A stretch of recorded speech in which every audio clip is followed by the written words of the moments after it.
Halo, selamat pagi mahasiswa semua. Kembali lagi bersama saya Fathul Qorib. Kali ini kita akan berdiskusikan tentang kepenulisan berita secara langsung. Karena audiens kali ini adalah para mahasiswa, maka saya kasih judul panduan praktis jurnalis mahasiswa. Gitu ya. Jadi panduan ini saya berharap teman-teman mahasiswa, terutama yang sekarang semester 3 mata kuliah dasar-dasar jurnalistik, bisa mengembangkan suatu kemampuan kepenulisan berita. Jadi teman-teman mulai sekarang harus berpikir bahwa saya adalah mahasiswa ilmu komunikasi, dan mahasiswa ilmu komunikasi wajib untuk bisa menulis berita. Apalagi di Prodi Komunikasi Unitri, teman-teman selalu ingat 3 atau 4 kompetensi yang harus kita miliki. Salah satunya adalah menulis berita. Bayangkan ketika teman-teman nanti lulus sarjana, kemudian sarjana ilmu komunikasi, dan kesulitan untuk menulis berita. Maka hari ini kita akan belajar bagaimana teman-teman bisa nulis berita. Sebenarnya dimanapun teman-teman berada, teman-teman bisa menulis berita. Cuman karena teman-teman masih mahasiswa, maka kalian bisa liputan di kampus. Karena semua orang di kampus ini memahami bahwa ini adalah tugas-tugas praktikum mata kuliah atau kegiatan laboratorium. Nah, hari ini sebenarnya menarik sekali bahwa teman-teman di komunikasi itu sudah melakukan peliputan itu sering sekali di kampus. Jadi untuk berita-berita online, kemudian kalau ada tugas berita majalah, dan kemudian sekarang teman-teman banyak juga yang mengisi berita TV. Teman-teman bisa cek di Instagramnya Papirus dan YouTube-nya Prodi Ilmu Komunikasi. Di sana ada beberapa program TV yang kemudian sudah dibikin oleh mahasiswa. 4 hal ini saya susun. Ini langkah praktis saja teman-teman nanti sebelum praktikum langsung ke lapangan, karena sekarang kalian belum ada di kampus dan kita nggak bisa ketemu secara langsung, sehingga saya berikan panduan secara ringkas ini. Jadi ini sama seperti kalian ketemu saya dan kemudian saya akan ngajarin kalian satu persatu begitu ya. Nah, cuman karena kita nggak ketemu, jadi langkah-langkah produksi berita ini tolong dicermati, dilakukan satu persatu, step-stepnya, sehingga teman-teman nanti menghasilkan satu karya berita. Gitu ya. Jadi untuk video kali ini saya tidak akan panjang lebar, karena ini sebagai panduan kalian ketika di lapangan. Saya ada di step berapa nih? Step 2 atau step 3 atau step 4 begitu. Atau masih step pertama. Nah, ini adalah step-step atau langkah-langkah teman-teman dalam nanti memproduksi berita di kampus. Gitu. Oke, yang pertama, teman-teman harus punya ide untuk liputan. Ide liputan di kampus itu banyak sekali. Nah, seringkali teman-teman jurnalis mahasiswa itu kebingungan. Aduh, saya ini liputan apa ya? Nah, begitu. Nah, ini saya tulis di sini, semua kegiatan dosen dan mahasiswa itu bisa menjadi ide untuk liputan. Kenapa demikian? Karena semua kegiatan dosen dan mahasiswa, kegiatan sivitas akademik di universitas itu penting bagi mahasiswa. Gitu ya. Terutama mahasiswa yang bersangkutan. Ketika teman-teman mempelajari nilai berita, nanti akan saya kupas lebih dalam, tapi kemarin sudah saya singkat sedikit dalam 5 kunci menulis berita. Coba ditonton lagi video di sebelumnya. Bahwa ada dampak, kemudian ada proximity atau kedekatan. Dampak seperti apa? Misalkan sekarang kegiatan pandemik. Kemudian ada surat dari rektor bahwa seluruh kegiatan mahasiswa dan dosen harus dilakukan secara daring, terutama untuk kegiatan pembelajaran. Daring kan? Nah, itu kan berdampak bagi mahasiswa. Maka teman-teman wajib meliputnya. Kesadaran sebagai seorang jurnalis datang dari hal itu. Jadi kalian, waduh, ini tampaknya menarik ini bagi mahasiswa. Ini harus saya informasikan. Atau kuota paket data yang diberikan oleh Kemendikbud untuk mahasiswa. Bagaimana proses untuk administrasinya sehingga teman-teman bisa dapat. Kemarin kemudian ada pengumuman mahasiswa disuruh untuk melengkapi biodata. Nah, kalian sebagai anak komunikasi, sebagai jurnalis mahasiswa, kalian harus menyadari bahwa ini penting, ini berdampak bagi mahasiswa. Sehingga teman-teman harus meliputnya, sehingga mahasiswa yang lain tahu, oh ini adalah cara agar saya mendapatkan kuota dari Kemendikbud. Nah, semacam itu. Jadi setiap informasi, setiap kegiatan, rapat-rapat, surat-surat yang ada di universitas, UKM, HMJ juga termasuk, maka ini bisa menjadi ide untuk liputan. Jadi bagi teman-teman yang kesulitan ide untuk liputan, mulai sekarang gabung sama UKM. Kenapa gabung sama UKM atau gabung sama HMJ atau sama BEM? Karena kalian punya grup besar seluruh aktivitas mahasiswa di situ, dan setiap ada kegiatan dari prodi lain, ada kegiatan dari HMJ lain, UKM lain, pasti di-share ke situ. Ikut grup Humas Unitri, nah pasti di-share ke situ dan teman-teman bisa mendapatkan informasi secara gratis. Wah, ada kegiatan nih hari Senin. Minggu depan hari Senin jam 9 ada seminar, ada workshop secara offline atau secara offline. Maka teman-teman sudah punya agenda untuk liputan. Jadi setiap hari list apa aja agendanya, kemudian dibagi bersama teman-teman yang masuk dalam keorganisasian liputan berita. Kalau di Unitri namanya Papirus. Gitu ya. Nah, jadi kegiatan dosen mahasiswa, UKM, BEM, HMJ, rapat dosen akreditasi, kejuaraan, latihan, praktikum semua. Bahkan yang terakhir-terakhir ini latihan dan praktikum itu seringkali luput dari perhatian jurnalis mahasiswa, seolah-olah nggak penting. Praktikum bagi suatu program studi itu hal yang menarik bagi prodi yang lain. Kalau kita di prodi komunikasi, praktikum kita kan kalian bawa kamera besar-besar gitu ya, zaman dulu ya. Atau sekarang bawa kamera, kemudian foto-foto sekitar kampus atau liputan di sekitar kampus. Bagi prodi yang lain itu, oh gitu ya praktikumnya mahasiswa komunikasi ya. Nah, semacam itu. Kemudian praktikumnya prodi lain, misalkan kemarin prodi arsitektur itu, dia praktikum di sampingnya lab beton. Nah gitu. Jadi mereka mengadu-aduk sendiri untuk komposisi aspal. Kemudian mereka bikin beton, kemudian diukur kekerasannya. Ya macam-macam begitu saya kira menarik untuk dijadikan bahan liputan bagi jurnalis mahasiswa seperti kalian. Gitu. Jadi jangan dilewatkan.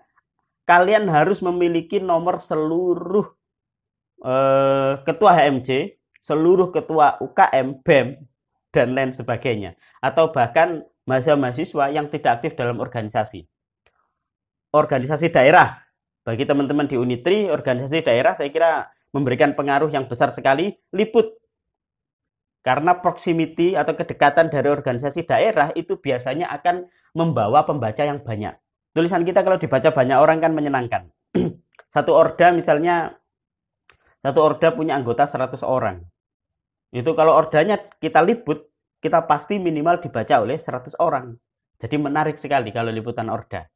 Gitu. Jadi saya berharap teman-teman tidak kehabisan ide untuk meliput berita.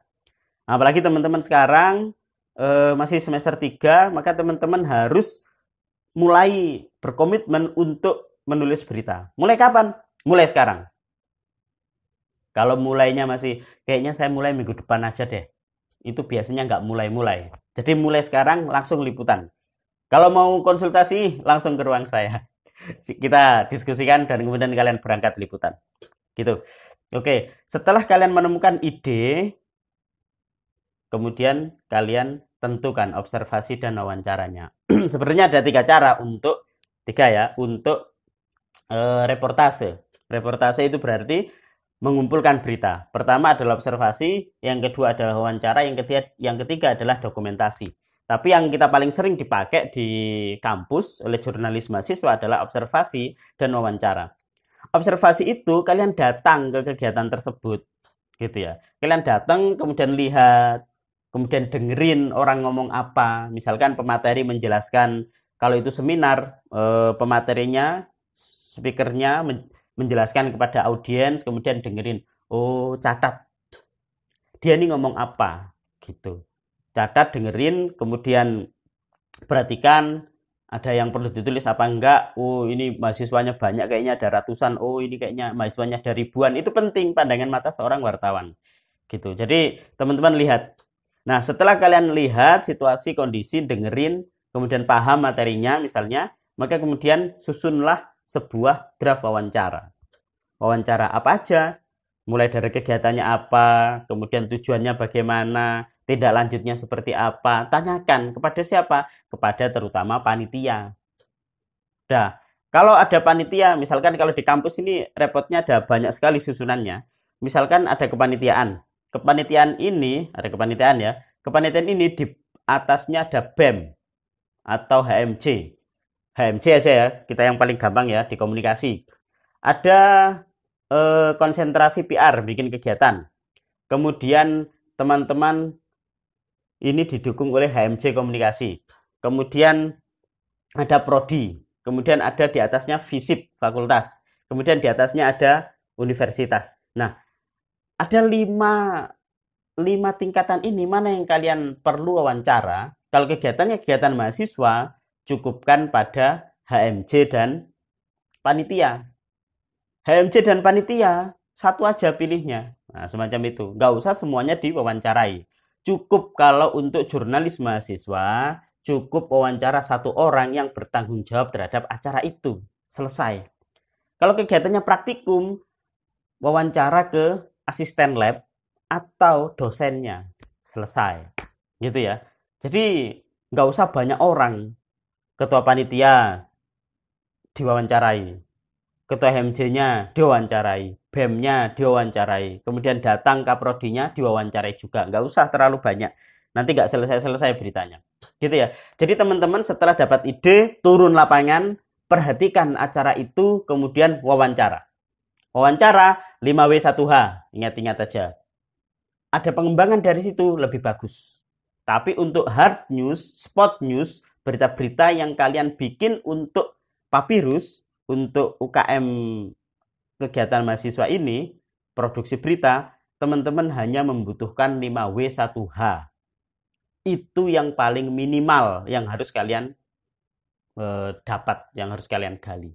Jadi mudah sekali kalau kita masih dalam tahap belajar dan masih dalam tahap hard news. Mudah. Gitu ya. Oke, kemudian yang ketiga, setelah kalian observasi dan wawancara, tulislah. Nah, nulislah ini jangan kalimatnya panjang-panjang. Buatlah kalimat pendek-pendek yang menjelaskan kegiatan tersebut. Sudah. Jadi, untuk yang pertama, masukkan hasil observasi kalian. Jadi, kegiatan-kegiatan yang sifatnya, misalnya ada diklat jurnalistik begitu, tanggal 31 Oktober ini, maka kalian bisa bikin beritanya terlebih dahulu. Bahwa akan diselenggarakan diklat jurnalistik tingkat dasar oleh LPM Papirus. Kemudian kalian wawancara ke yang bertanggung jawab. Kira-kira persiapannya sejauh mana, pesertanya berapa, kemudian kontribusinya, pembayarannya berapa, gitu. Apa yang nanti peserta akan dapat dan lain sebagainya. Itu bisa diliput dan bisa dijadikan sebuah berita, gitu. Jadi setelah kalian, kalau itu kegiatan-kegiatan yang sifatnya bisa kalian observasi, maka kalian tuliskan hasil observasinya. Setelah itu masukkan hasil wawancaranya. Selesai. Gitu ya. Jadi semudah itu sebenarnya. Punya ide, kalian terjun ke lapangan, wawancara, kemudian tuliskan. Nah, setelah kalian menulis, sudah kasihkan ke editor, teman yang kita percaya untuk mengeditori tulisan kita. Kalau di Papirus, maka kalian sudah mendapatkan editor, yaitu senior kalian di Papirus atau kakak tingkat yang sudah terlebih dahulu pernah nulis berita, pernah liputan bertahun-tahun, nah, macam begitu. Dia nanti yang akan ngecek tulisannya. Oh, ini kalau di Kota Malang maka D-nya dipisah. K dan M, Kota Malang, K dan M-nya huruf besar. Nah, gitu nanti akan dikoreksi. Kemudian nanti lead-nya akan dikoreksi juga oleh kakak tingkat. Oh, ini sudah benar lead-nya. Oh, ini judulnya terlalu panjang. Nah, nanti akan dikoreksi. Kemudian teman-teman lakukan editing, diedit, diskusikan hasilnya. Jadi, seringkali kalau di tingkat mahasiswa, begitu sudah dikoreksi, diedit, kemudian diterbitkan, si penulis bimbang, ragu, kemudian tidak suka. Ini kenapa tulisan saya diedit? Kenapa ada begitu? Karena nggak ada diskusi. Jadi setelah diedit, kemudian dipublish terlebih dahulu biar nggak terlalu lama, maka kemudian didiskusikan. Jadi dalam satu forum diskusikan banyak orang bahwa dalam penulisan berita kita harus demikian, demikian, demikian. Kalau kakak tingkat untuk ngoreksi berita biasanya begini, begini, begini. Maka kemudian kalian harusnya seperti ini. Nah, sekalian sebagai juniornya, maka kalian harus belajar itu dan kemudian jangan takut untuk mengungkapkan pendapat. Jadi ungkapkan, menurut saya begini-begini Kak, dan lain sebagainya. Gitu ya. 4 hal ini saya harap sekali untuk diperhatikan dan kalau teman-teman butuh untuk konsultasi, silakan konsultasi. Gitu ya. Oke, minggu depan nanti akan saya kasih tugas untuk penulisan beritanya. Perhatikan dulu, kalian yang sekarang sedang tidak di kampus tetap bisa. Kalian boleh untuk liputan di daerahnya masing-masing, liputan tentang COVID di daerah kalian. Atau liputan apapun, misalkan hasil panen produksi pertanian, atau peternakan, atau macam-macam ya. Jadi bisa kalian cari di daerah kalian sendiri, apa yang bisa dijadikan berita dan kemudian bisa kalian kumpulkan sebagai laporan. Menulis berita ini sama dengan kompetensi prodi komunikasi yang lain seperti bikin film maupun public speaking. Jadi teman-teman harus komitmen ya. Untuk nulis berita ini harus komitmen. Jadi kalian boleh pintar, boleh cerdas, boleh baca bukunya banyak. Tapi kalau kalian nggak turun lapangan untuk mencari berita, kalian nggak akan dapat apa-apa. Gitu. Jadi kalian di sini mungkin ada yang merasa bahwa kalian kemampuannya kurang. Kalian tertinggal dengan teman yang lain. Nggak akan tertinggal apalagi masih semester 3. Yang penting mulai sekarang teman-teman bisa liputan. Segera berangkat. Nggak boleh nunggu nanti.